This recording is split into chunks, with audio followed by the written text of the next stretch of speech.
So halfway through this film, you see a couple at the top of a monolithic cliff. And at the bottom at this rock quarry, you have a gathering of people.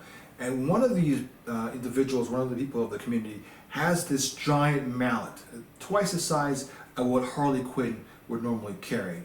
And the first thing that comes to my mind, which is almost a given, was this is not going to end well.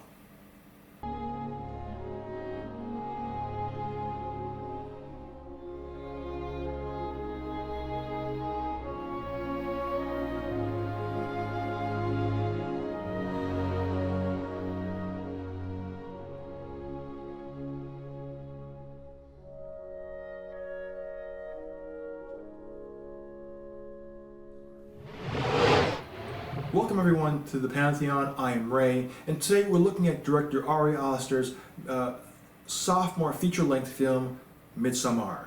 It takes place in the summer solstice in Sweden, where we have a bunch of college students, friends, going for the summer vacation break, and they visit one of their friends' hometown or communal location within Sweden.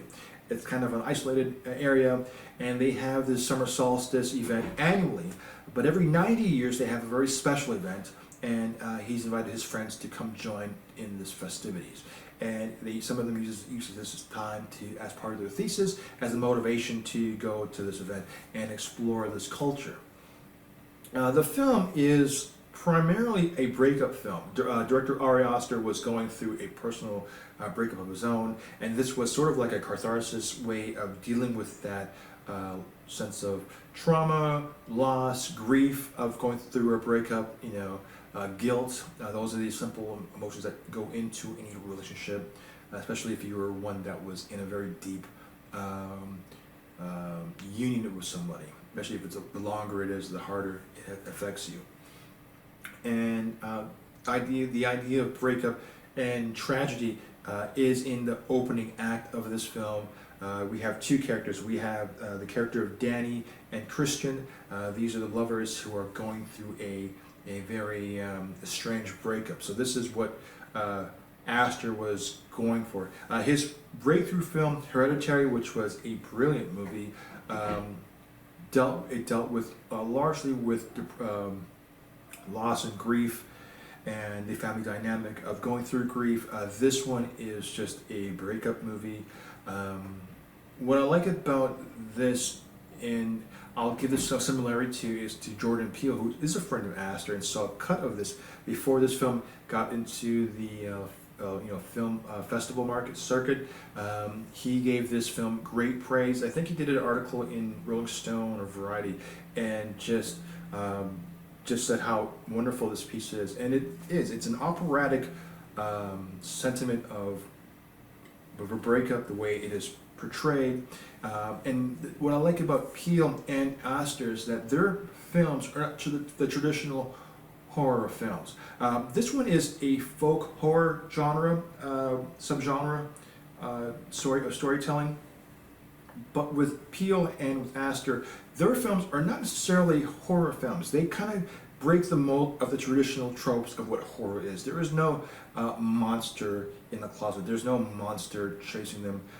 There is not necessarily a supernatural element to it. It's just the environment that is probably a threat, but not. I mean, it's arguable about Hereditary's final 20 minutes. There is a supernatural element to that, but in general, the last 30 minutes of both Ari's films, the movie really takes off and goes into a kinetic frenzy. But with Midsommar, what you're seeing is well lit. There's no darkness, so there's no monsters hiding in the shadows. There's nothing creepy under the floors or lurking around. Everything is bright and clear, and you get to see it. What makes this extraordinary is that everything seems normal on the surface. You see everyone who's involved. Everyone's in frame. When things start to show signs of this is not right, we see that there is a elderly couple atop of a monolithic cliff, and you're saying to yourself, okay, and then at the bottom of this cliff, the community has come together, and there's one guy with this giant mallet, twice the size of like Harley Quinn's mallet. And the first thing that comes to my mind off the top is that this is not going to end well. And I don't know if I laughed or if I was in shock or laughing or in shock. It's a bit of both, but the characters still went along with what took place, and it's the absurdity or the extremeness of what you're seeing, and what makes both Hereditary and Midsommar extraordinary. It's like reading a Dan Brown novel where you're learning as you're reading, as you're going along in his novels. With this, with Aster, what you're seeing in the background, what you're seeing around, there are clues that are in place that's telling you what is to come. Based on Danny, played by Florence Pugh's character, who's a wonderful actress, who's going to be a major star in the upcoming Black Widow movie, and she was Fighting with Family, the WWE biopic film. She's a chameleon actress. She has a great range. This film, she is in a high octane level of emotion, trying to deal with grief, loss, and also compensating for a potential breakup with Christian, her boyfriend. And there is so much going on. And then when the film gets to the climax, it's just an exaggeration of what she is going through. It's now it's like an echo chamber of what her experiences are and feelings are, is exploding onto the screen of what is actually going around in the film. Now I gotta leave it blank, and not blank, but vague, because there's so many things that are going on. There is, obviously it's cult-like, and as such, some of the mannerisms of how cults keep their members together, how cults grow, making someone feel love, for instance, and keep expressing that love for someone so they feel welcome and safe, and they don't want to leave because this is a safe place. This is what this film showcases in many respects. And in that sense, this film is phenomenal in the sense that the visual elements, the choices of isolation, is like spot on. For instance, when they speak Swedish to each other, there's no subtitles. It's meant to make us feel, the audience feel, that we are isolated, we don't understand. They use a technique that's done in The Shining, where the car is entering, they're driving into this communal area, is taken from above, something that we see in The Shining. So you're looking at this one single car driving down this long, narrow driveway in an open field, and it's a wide shot. So it looks very isolated, and they're very much alone. They're being cut off from the world, and you get that both visually as well as textually. And this is where I think this film really shines.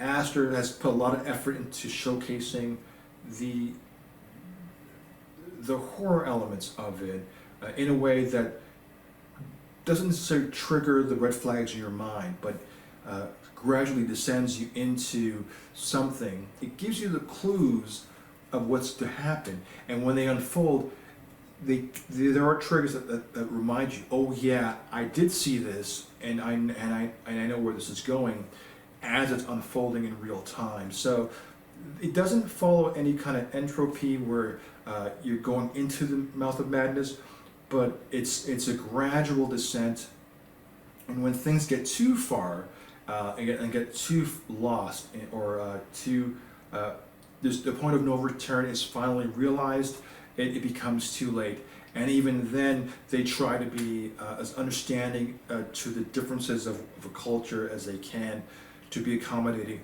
unaware to themselves that they are in mortal danger. And that is probably the most scariest part of what's going on, because even when you see things that are horrific, they try to understand the reasoning behind that, and every time you hear something, there's an excuse to explain what you're seeing, to diffuse it. And at some point, certain people react, some people don't react. So it's interesting how that Aster was able to keep that balance, but yet showing, no, there's something wrong here, and we need to figure something out. So that without a doubt, the best part of this movie. Is it better than Hereditary? I'm going to say no. I will say Hereditary is still probably a little bit better in terms of the dialogue and the content, and how tightly the tension is, and how it's ratcheted in that film. This is open. This is a very open environment. It's very bright light. So the atmosphere and the tension is not felt. But this last 30 minutes of the film, it goes from 0 to 100 into a frantic, a manic state of awareness of the characters, and then the situation, the predicament that they find themselves into. And it is a strong recommend. Give it 4 out of 5 stars. Midsommar is Aster's second masterful attempt into the horror genre, subgenre of folk horror. But like Peele, he's finding critical praise and an audience that finds his work different and refreshing, and not following the tropes of the traditional horror films. So with that, I am Ray, and we'll talk to you later.